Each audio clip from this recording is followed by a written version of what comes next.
Imaginemos por un momento estar en el minuto 5 de un combate de lucha libre de altísimo nivel. Solo de pensarlo ya me falta el aire. Ya, es que es brutal. Los pulmones arden buscando oxígeno. El ácido láctico parece que te ha paralizado por completo las piernas. Y sin embargo, en ese preciso instante, el cuerpo requiere una explosión repentina de fuerza máxima. Claro, para evitar un derribo que te costaría el combate entero. Exacto. Fisiológicamente, el organismo está enviando todas las señales de alarma posibles, pidiendo a gritos detener la actividad. Ante un escenario así, pues, la lógica tradicional del entrenamiento dictaría algo muy claro. Que para sobrevivir a esa fatiga hay que entrenar cada vez más horas, ¿no? Acumulando un volumen de trabajo, digamos, progresivamente mayor. Eso es. Pero, y aquí está la gran pregunta de hoy. ¿Y si existiera una forma de hackear esa adaptación metabólica sin necesidad de añadir un cansancio infinito al cuerpo del deportista? Es que esa es la gran incógnita que ha perseguido a la ciencia del deporte durante décadas. O sea, ¿cómo conseguir la máxima adaptación posible con la dosis mínima efectiva? Y evitar así el colapso, claro. Totalmente, evitando que el atleta cruce esa línea tan peligrosa donde el entrenamiento deja de ser un estímulo y se convierte pues, en una fuente de agotamiento crónico. Y precisamente para responder a esa incógnita, hoy nos adentramos en una exploración científica que es, de verdad, fascinante. Vamos a establecer nuestra base primero. El estudio que centra nuestro análisis profundo de hoy se titula, y cojamos aire porque es largo, A ver, dispara. se titula Comparative Analysis of Adaptive Changes in Immunoendocrine and Physiological Responses to High-Intensity Sprint Interval Training with Progressive and Non-Progressive Loads in Young Wrestlers. Madre mía con el título. Ya te digo, es un trabajo filmado por los investigadores Kuo Guo y Tianqi Mu, y se publicó en el Journal of Sports Science and Medicine. Sí, en el volumen 23. Eso es, volumen 23, páginas de la 455 a la 464. Y la fecha exacta de publicación es el 1 de junio de 2024. Vale, vamos a desglosar esto porque el objetivo de nuestra sesión de hoy es sumamente práctico. Sí, porque el título asusta un poco, pero el fondo es súper aplicable. Claro. Queremos entender cómo el entrenamiento de intervalos de sprints cortos, lo que en el mundillo se conoce como SSIT, puede maximizar el rendimiento físico. Y sobre todo, comparar dos filosofías totalmente opuestas. Que son básicamente añadir carga de forma progresiva frente a mantener una carga de trabajo completamente constante de principio a fin. Exactamente. Es un debate fundamental en la preparación física. Y fíjate que esta comparación es crucial no solo para los preparadores físicos que trabajan con deportistas de élite, es importantísimo para cualquier persona interesada en optimizar su propio tiempo. Totalmente de acuerdo. O sea, gestionar la fatiga y generar adaptaciones biológicas o incluso de aprendizaje de una forma verdaderamente eficiente. Porque vivimos en una sociedad que nos empuja constantemente hacia la acumulación. Sí, el mito de hacer siempre más. Eso es. Estudiar más horas, trabajar hasta más tarde, correr más kilómetros. Y este estudio, pues, pone esa mentalidad bajo el microscopio. Cuestiona si el crecimiento realmente requiere un aumento incesante de la cantidad, o si la clave reside puramente en la calidad del estímulo. Me encanta ese enfoque.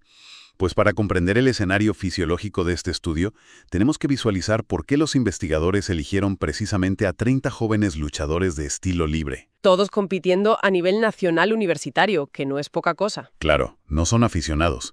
Y la lucha libre no es un deporte cualquiera. Exige un perfil metabólico que la verdad parece casi una contradicción biológica. Es que lo es. Un combate dura 6 minutos, divididos en 2 periodos de 3 minutos. Desde la perspectiva fisiológica, es un entorno metabólico absolutamente caótico. Ya, porque normalmente un cuerpo tiende a especializarse, ¿verdad? Exacto. O desarrolla vías enzimáticas para ser un atleta de resistencia excepcional, como, no sé, un maratoniano, o bien desarrolla fibras musculares de contracción rápida para la potencia pura. Como un levantador de peso olímpico, por ejemplo. Claro, pero en el tapiz un luchador necesita ambas cosas y además las necesita al mismo tiempo y al máximo nivel imaginable. Eso es, necesitan esa explosividad anaeróbica casi violenta para intentar un derribo en fracciones de segundo. Pero luego necesitan un motor aeróbico impecable, o sea, un volumen máximo de oxígeno o VO2 max altísimo. Sí, para poder recuperarse de ese esfuerzo brutal mientras siguen forcejeando con un rival que pesa lo mismo que ellos. Y si no hay oxígeno fluyendo eficientemente en ese momento, los metabolitos, como el lactato, se acumulan. El pH de la sangre baja en picado y el músculo, bueno, se vuelve ácido. Y simplemente deja de contraerse con fuerza. Se apaga. Se apaga, tal cual. Por eso el diseño de esta intervención me parece tan relevante. Los investigadores tomaron a estos 30 atletas y los dividieron en 3 grupos de 10. Un grupo de control, uno de carga progresiva y otro de carga no progresiva. Exacto. Y durante 7 semanas, que era su pretemporada, todos siguieron entrenando técnica y táctica en el tapiz los mismos 3 días a la semana. La diferencia radicó en que a los 2 grupos experimentales pues, se les añadió un protocolo de sprints cortos, el famoso SSIT, en los 3 días restantes de la semana. Detengámonos un momento en ese protocolo porque su simplicidad es bastante engañosa. Consistía básicamente en realizar un sprint máximo, lo que en ciencia del deporte se llama un esfuerzo all-out. A darlo absolutamente todo. Eso es, pero durante únicamente 5 segundos. A esto le seguían 15 segundos de recuperación activa, que era caminar o un trote levísimo. O sea, una proporción de trabajo-descanso de 1 a 3. Y repetían esto en varias series, descansando 3 minutos enteros entre cada serie. Ujú. Y aquí es inevitable que surja la analogía clásica de la fuerza. O sea, es como la vieja historia de Milón de Crotona. Ya sabes, aquel atleta griego que cargaba un ternero recién nacido sobre sus hombros cada día. Ah, sí, la leyenda del toro. Esa misma. A medida que el animal crecía hasta convertirse en un toro adulto, Milón, al verse forzado por ese peso extra diario, pues se iba volviendo el hombre más fuerte de toda Grecia. Es, digamos, la definición gráfica del principio de sobrecarga progresiva. Exactamente. Es un dogma casi inamovible en la cultura del fitness y el entrenamiento. La creencia ciega de que, para que el cuerpo no se estanque, siempre hay que añadir más peso a la barra. O correr 1 kilómetro más, o hacer una repetición extra, siempre más. Claro. Si la carga externa no sube, la adaptación cesa. Esa es la teoría de toda la vida. Lo que nos lleva a la pregunta central de este análisis. ¿Es verdaderamente obligatorio aumentar el volumen de trabajo cada semana para seguir mejorando? Especialmente en sujetos que, recordemos, ya poseen una genética y un entrenamiento de nivel nacional. Eso es. Y, a ver, lo fascinante aquí es cómo este estudio abordó esa pregunta. Fue brillante, porque igualaron la cantidad total de trabajo para poder aislar la variable del progreso del volumen. O sea, alteraron por completo la distribución en el tiempo, comparando frente a frente la filosofía esta de Milón de Crotona con un enfoque completamente estático en cuanto a volumen. Justo. Si observamos la distribución de las cargas de cerca, el grupo progresivo, el PSSIT, arrancó en la semana 1 realizando 4 series de 6 repeticiones de esos sprints de 5 segundos. ¿Vale? 4 de 6. Y aplicando la mentalidad tradicional, añadieron una repetición extra por serie cada semana. Así que, al llegar a la semana 7, estaban ejecutando 4 series de 12 repeticiones. Es, pues eso, la curva clásica de ascenso. Pero luego tenemos al grupo no progresivo, el NPSIT, y su estrategia fue de un volumen completamente plano. Plano total. Desde el primer día de la semana 1 hasta el último entrenamiento de la semana 7, hicieron siempre lo mismo. 4 series de 9 repeticiones. Ni una. Y aquí está el detalle numérico clave de todo esto. Si sumamos todas las repeticiones ejecutadas a lo largo del mes y medio, ambos grupos realizaron exactamente 756 sprints. ¡Ostras! Es una dosis total de esfuerzo idéntica. Idéntica. La única diferencia es cómo se administran el tiempo. Un grupo empieza con una dosis baja que termina siendo altísima y el otro mantiene una dosis medio alta, pero de forma inalterable. Vale, pues, a ver, aquí es donde mi intuición de gimnasio me obliga a ser un poco escéptico. Adelante, dime. Porque la fisiología básica nos enseña que el cuerpo humano es al final una máquina diseñada para buscar la eficiencia energética. Si yo levanto 20 kilos en press de banca todas las semanas, las primeras veces me costará la vida. Claro, tus fibras se romperán y te harás más fuerte, eso es. Pero al cabo de un mes, esos 20 kilos ya no suponen un desafío para mi sistema nervioso central, ni para mi musculatura. Y el progreso, ¡pum!, se frena en seco. Entro en un estancamiento total. Y tu pregunta es, Mi pregunta es, Si el grupo no progresivo hizo 4 series de 9 repeticiones desde el principio hasta el final, ¿cómo es mecánicamente posible que su cuerpo no se adaptara a esa rutina y dejara de mejorar? No sé, alrededor de la tercera o cuarta semana.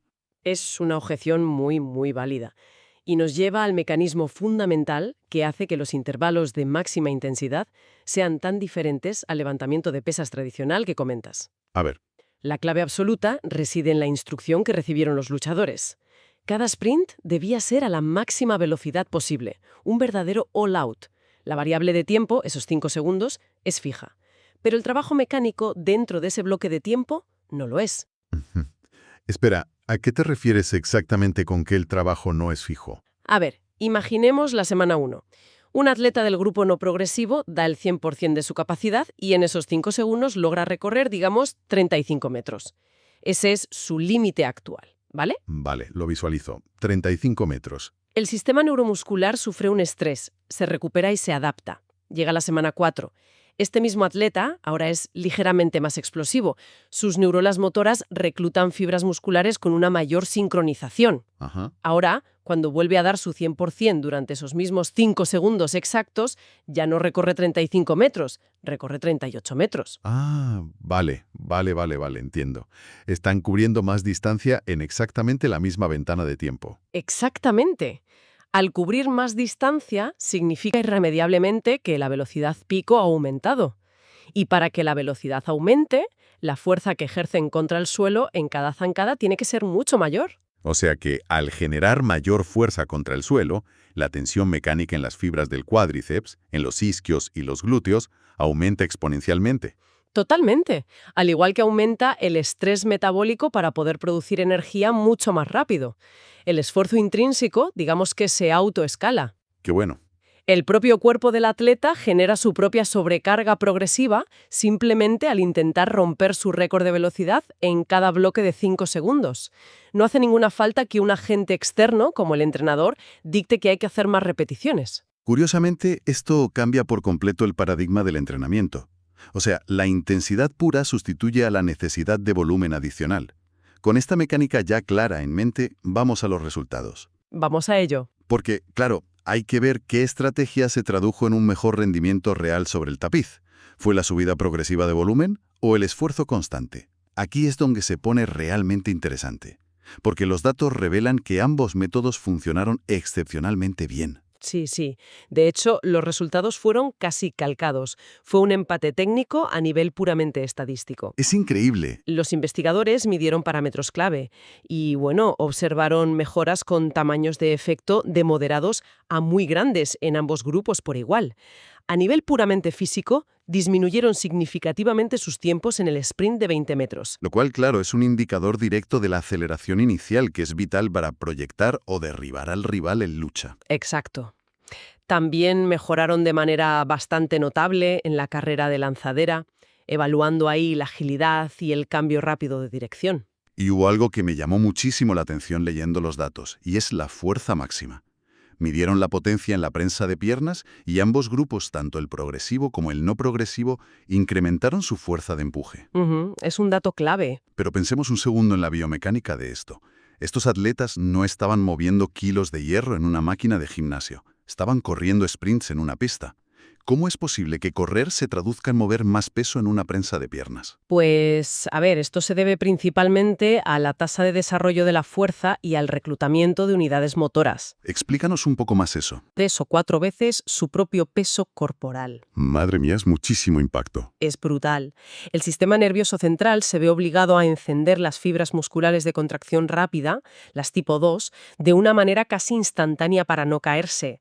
Esa mejora en la señalización nerviosa. O sea, la capacidad del cerebro para decirle al músculo, oye, contraeta con toda tu fuerza ahora mismo, ¿no? Exacto. Esa misma capacidad se transfiere directamente luego a ejercicios de fuerza pura, como puede ser la prensa de piernas. Es una adaptación neuronal fascinante, la verdad. Pero los datos van mucho más allá de los músculos. Y aquí es donde quiero plantear una duda fisiológica bastante importante que me surgió. Dime, a ver si podemos resolverla. Los resultados indican que el volumen máximo de oxígeno, el VO2 max, dio un salto enorme. Pasaron de aproximadamente 48,8 mililitros por kilogramo por minuto a superar los 51 mililitros. Que, ojo, para un atleta que ya está súper entrenado, mejorar el VO2 max en plena pretemporada es un triunfo enorme. Es una barbaridad. Pero mi duda es, si el VO2 max es una métrica pura del sistema aeróbico y un sprint de 5 segundos es un esfuerzo puramente anaeróbico y aláctico, ¿cómo puede un entrenamiento sin apenas oxígeno mejorar la capacidad de usar oxígeno? A mí me parece súper contradictorio. Y lo parece, lo parece. De hecho, es una de las paradojas más hermosas de la fisiología del ejercicio. La respuesta está en los descansos, no en el sprint en sí mismo. Ah, en las pausas. Eso es, durante esos 5 segundos agónicos del sprint, el cuerpo quema fosfocreatina a lo bestia, un proceso que no requiere oxígeno. Pero una vez que el sprint termina, de golpe, entran los 15 segundos de recuperación activa. Sí. Y luego los 3 minutos de descanso profundo entre series. Pues bien, en esas ventanas de pausa, el sistema aeróbico tiene que encenderse como si fuera una turbina gigante. Claro, para compensar la deuda, ¿no? Exacto.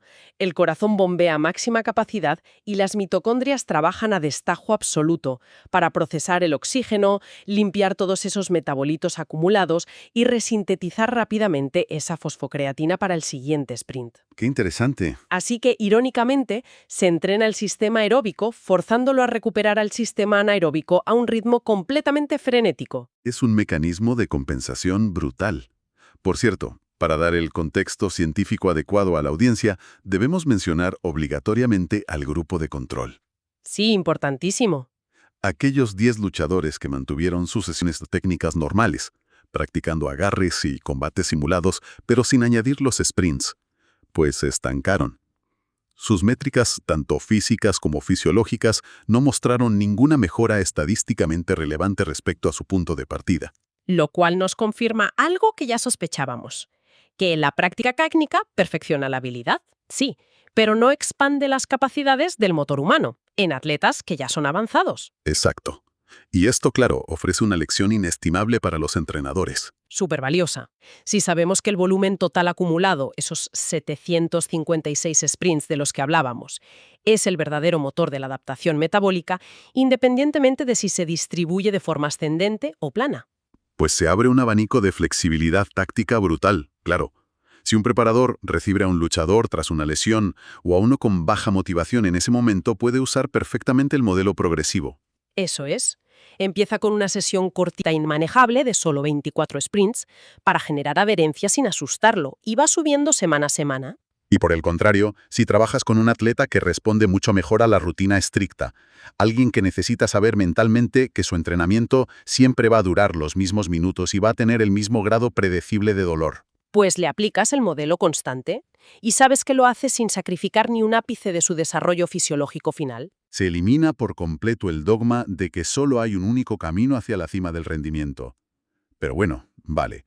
Sabemos que sus músculos, su sistema nervioso y sus pulmones se adaptaron de maravilla a esto, alcanzando nuevas cotas de potencia. Sí, hasta ahí todo son buenas noticias. Pero mi intuición me dice que este nivel de exigencia extrema tiene que pasar factura en algún lado de la biología profunda del atleta. A ver por dónde vas. Quiero decir, cuando llevamos al cuerpo humano al límite de sus capacidades día tras día, y encima le añadimos casi 800 sprints de máximo esfuerzo a una rutina de lucha libre que ya de por sí es agotadora, lo habitual es que el chasis empieza a mostrar grietas, ¿no? Ya, que el cuerpo pete por algún lado. Claro, las defensas suelen caer. Entonces, ¿cómo midieron los investigadores este desgaste invisible para asegurarse de que no estaban, básicamente, destrozando la salud a largo plazo de estos jóvenes? Pues si conectamos esto con el panorama general, has dado justo en el clavo. Esa es la frontera real entre un entrenamiento exigente y el sobreentrenamiento clínico. Es una línea muy fina. Muy fina. Puedes crear un atleta rapidísimo, ¿vale? Pero si su sistema inmunológico colapsa y enferma justo el día antes de la competición, todo el ciclo de preparación ha fracasado estrepitosamente. Evidentemente. Para medir esto de forma puramente objetiva, no basta con preguntarles, oye, ¿cómo te sientes hoy? Hay que mirar la sangre directamente. Sí, los biomarcadores no mienten. Los investigadores extrajeron muestras de sangre justo antes y después de las 7 semanas y se focalizaron en 3 biomarcadores esenciales de toda la red inmunoendocrina. Vale. Vamos a desglosar esos 3 biomarcadores para entender qué nos dice cada uno de ellos. El primero que analizaron fue la inmunoglobulina A, o IgA, ¿Por qué se centran precisamente en este anticuerpo y no en cualquier otro parámetro inmunológico general, como los glóbulos blancos? Principalmente porque la IgA es nuestra primera línea de defensa en las mucosas, especialmente en las vías respiratorias superiores. Es, digamos, como el escudo frontal del cuerpo. Ujú. En el deporte de alta intensidad existe un fenómeno súper documentado que se llama la ventana abierta. ¿Y eso en qué consiste? Pues que cuando el estrés físico es desmesurado y no hay suficiente recuperación, los niveles de IgA en saliva y en sangre se desploman de forma aguda. Ostras, y es justo en esa ventana temporal donde patógenos oportunistas atacan. Esto explica perfectamente por qué tantos maratonianos o luchadores cogen infecciones de garganta o resfriados muy severos en los picos de mayor carga de entrenamiento. Queda clarísimo. Es el escudo que se baja. El segundo biomarcador clave en los análisis fue la testosterona.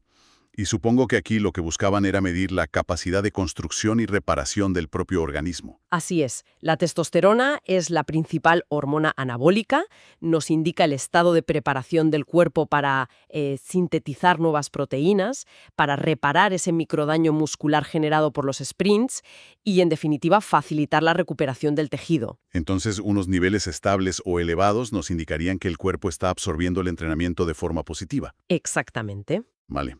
Y finalmente midieron el cortisol, que actúa casi como el reverso oscuro de la moneda de la testosterona. Es la famosa hormona que liberamos ante el estrés agudo, ¿verdad? Sí, y a ver, el cortisol es vital para movilizar energía durante el ejercicio, no es malo de por sí, pero si sus niveles permanecen altísimos de forma crónica, indica un estado catabólico profundo. O sea, destructivo. Sí, significa que el estrés sistémico es tan alto que el cuerpo empieza a degradar su propio tejido muscular para obtener aminoácidos y poder sobrevivir a la demanda energética. Madre mía. El ratio entre testosterona y cortisol es, para los científicos, el semáforo biológico definitivo. Si la testosterona baja en picado y el cortisol se dispara, el atleta está entrando en barrena. Está en un sobreentrenamiento clínico de libro. Y aquí es donde los resultados del estudio rompen todos los moldes que teníamos. Porque, claro, dadas las espectaculares ganancias de fuerza y resistencia aeróbica que comentamos antes, uno esperaría ver alteraciones supernotables en la sangre. Sería lo lógico, ¿verdad? Sí. Sin embargo, los análisis postintervención revelaron que ninguno de los tres grupos mostró cambios estadísticamente significativos en sus perfiles inmunoendocrinos. Es alucinante. En la semana 7, los niveles de inmunoglobulina AMA, testosterona y cortisol de los atletas eran virtualmente indistinguibles de los que tenían en la semana 1. Es que es un hallazgo sumamente revelador. Demuestra que este protocolo tan específico de sprints de solo 5 segundos, al ser tan breve en su fase de esfuerzo máximo y sobre todo al permitir esas microrecuperaciones estructuradas de 15 segundos Y las pausas de 3 minutos, claro. y esas pausas completas entre series, pues logré estimular al máximo las vías neuromusculares y cardiovasculares, pero sin llegar jamás a cruzar ese umbral crítico que activa una cascada de estrés hormonal perjudicial a largo plazo. A ver, para que nos entendamos, es como si, en lugar de instalar un motor de Fórmula 1 gigantesco en un coche normal, lo cual obviamente dispararía el consumo de combustible y acabaría fundiendo el radiador por el exceso de calor, Sí, pues es como si los ingenieros hubieran reprogramado la centralita electrónica, el cerebro del coche. La inyección de combustible y la chispa ahora son tan matemáticamente perfectas que el coche acelera con muchísima más violencia utilizando exactamente los mismos recursos del sistema. Y lo mejor, sin generar ni un solo grado extra de temperatura perjudicial en el motor. me encanta. Han conseguido optimizar la máquina desde el software neurológico, no solo desde el hardware muscular. Es que esa metáfora capta perfectamente la fisiología subyacente. Han encontrado la dosis mínima efectiva.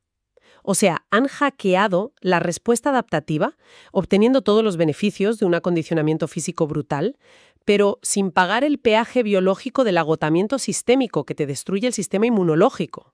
Pues sintetizando todo este flujo inmenso de datos y mecanismos biológicos en una conclusión formal para ir cerrando, este estudio aporta evidencia científica súper robusta de que la integración del entrenamiento por intervalos de sprints muy cortos, el SSIT, Ya sea estructurado a través de cargas que aumentan progresivamente, o bien manteniendo un volumen completamente constante. eso es, a lo largo de un ciclo precompetitivo de 7 semanas, es un método altamente eficaz y sobre todo biológicamente seguro, permite a los luchadores y por extensión a atletas de otras disciplinas de perfiles explosivos similares maximizar sus parámetros fisiológicos sin riesgo de inmunosupresión.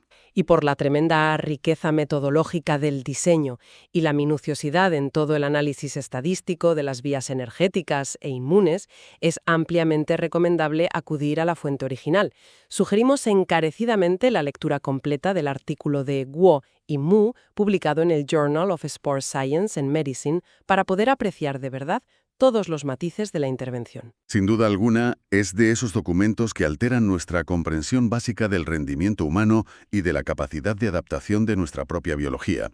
Y llegados a este punto, se recuerda a los oyentes la importancia de seguir el canal en la plataforma de audio correspondiente y activar las notificaciones para asegurar que este tipo de análisis científicos, tan detallados y rigurosos, sigan estando disponibles semana a semana. Sin embargo, antes de dar por finalizado este análisis profundo, creo que emerge una extrapolación conceptual que resulta inevitable al observar estos datos. Totalmente. Esto plantea una pregunta importante. Una extrapolación que va, fíjate, mucho más allá del ámbito puramente físico y deportivo.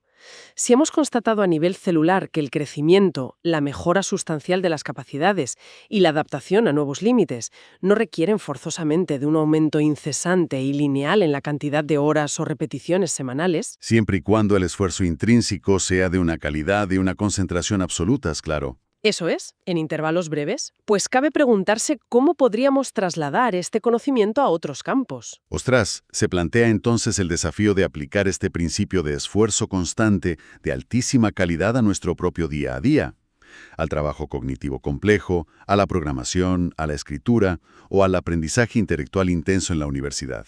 Es que hemos heredado una creencia muy industrial, ¿no? La idea de que añadir horas a la jornada de estudio frente al ordenador, igual que añadir peso a la barra, por puro dogma, es el único camino al éxito. Cuando a menudo, a todos nos pasa, solo conduce a la fatiga mental y al desgaste del sistema nervioso central. Justo. Quizás la clave para alcanzar el rendimiento máximo sostenido no resida en la acumulación progresiva de tiempo de trabajo. Quizás la verdadera excelencia consiste en aplicar periodos mucho más cortos, equivalentes a esos 5 segundos metabólicos de los luchadores. Pero de concentración absoluta, indivisa y profunda, sin distracciones. Seguidos, y esto es vital, de una desconexión y una recuperación reales y pautadas. Una intensidad mental que se autorregula y mejora con la práctica, sin tener ninguna necesidad de extender los horarios de oficina o estudio hasta comprometer la salud y el equilibrio vital. ¡Qué gran enfoque! Dejamos esa reflexión final sobre la mesa para que resuene tras este análisis. Nos escuchamos en la